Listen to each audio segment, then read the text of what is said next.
Lumalakas ang relasyon ng Pilipinas at Amerika. Nagkakalamat naman ang ugnayan natin sa China.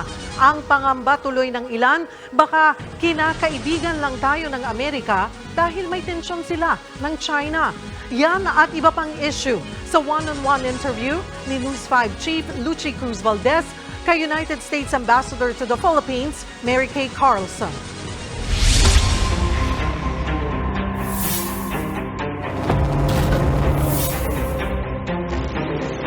Let's start with China, of course. As you know, the tension in the West Philippine Sea has been ratcheted up so much these past couple of months. You know, the West Philippine Sea is not just the focus of tensions now. There's also China, Taiwan, and in all of these, U.S. plays a very important role. How do you manage perceptions that the U.S. is just using the Philippines as sort of like a forward base in case tensions between China and Taiwan escalate further? Well, I think we need to look back to our shared history. Our Mutual Defense Treaty dates back over 70 years to 1951. Right.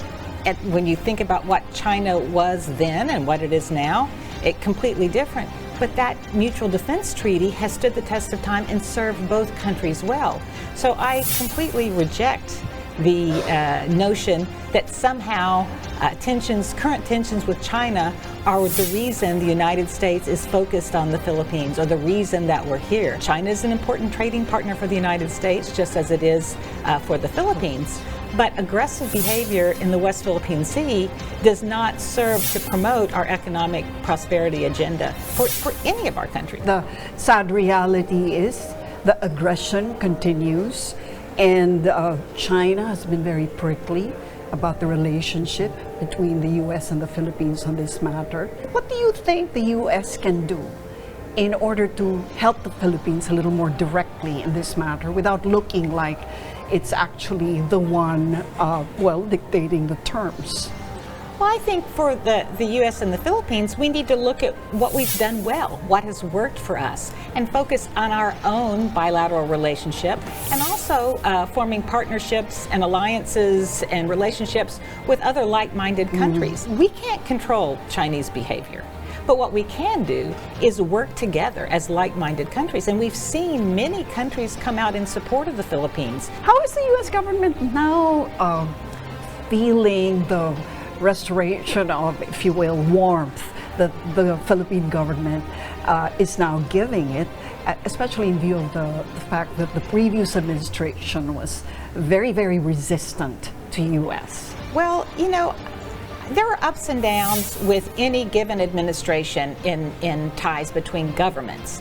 But again, if you look at U.S.-Philippine relations holistically, they have always been on very strong footing. We're not just friends, partners, and allies, we're family. And let's talk about trade relations. You recently came out with a press release about how we've crossed the 33 billion mark. Yes. In terms of the trade. Can it get a little faster, do you see, in the next couple of years? I think it will. I think those hard economic times. The 33 billion number that you mentioned was for this past year. We expect this current year's numbers to be even bigger.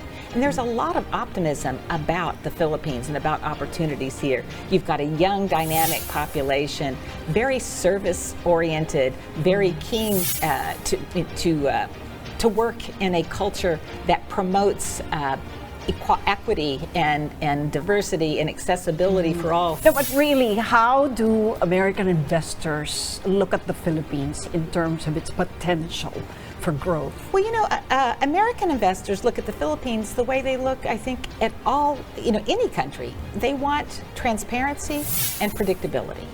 Do we have that? I think that what I hear, what I see is, yes, it is getting, the investment climate here is improving. Do you think we've come away from the big brother, little brother kind of relationship? Absolutely. The United States sees the Philippines for what it is, an equal sovereign country.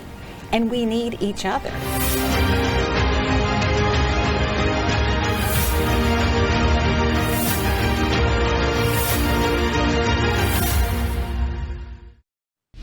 Abangan ang buong panayam kay U.S. Ambassador Mary Kay Carlson sa social media platforms ng News 5. Mga kapatid, Lucy Cruz Valdez po, maging maalam at may pakialam sa mga napapanahong balita sa bansa. Tumutok at mag-subscribe sa News 5 social media pages.